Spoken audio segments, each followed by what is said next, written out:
Ito ang ginagawa ko na Sharp top load automatic washing machine. So ang problem niya, hindi siya nag spin dry kasi nag-error siya ng E2. So ito ang lumalabas. So binuksan ko na siya. So kabisado ko na kagad ang problem niya. So kapag E2 error ang Sharp, is door switch error ang problem nun. Yan, tulad to. Ito yung door switch error. Ito yung kanyang door switch. So yan, madumi na yung contact niya. Yan. May mga buhok-buhok o agiw. Kaya hindi na nagko-contact yan. So ito yung nagpe-press sa kanya. So pag binubuksan yung pinto, yan. So nape-press to. Ito, nape-press to. Gaganon siya. So ngayon, madumi na siya.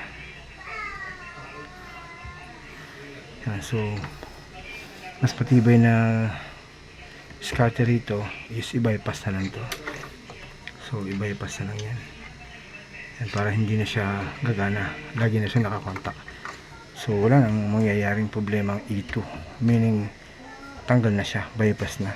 Meaning sa buong buhay ng washing machine na to, hindi na siya magkakaroon ulit ng E2. Kasi nga i-bypass mo na siya. So nakarekta na. So unless may magiging putol sa mga wire o kagat ng daga. Yan.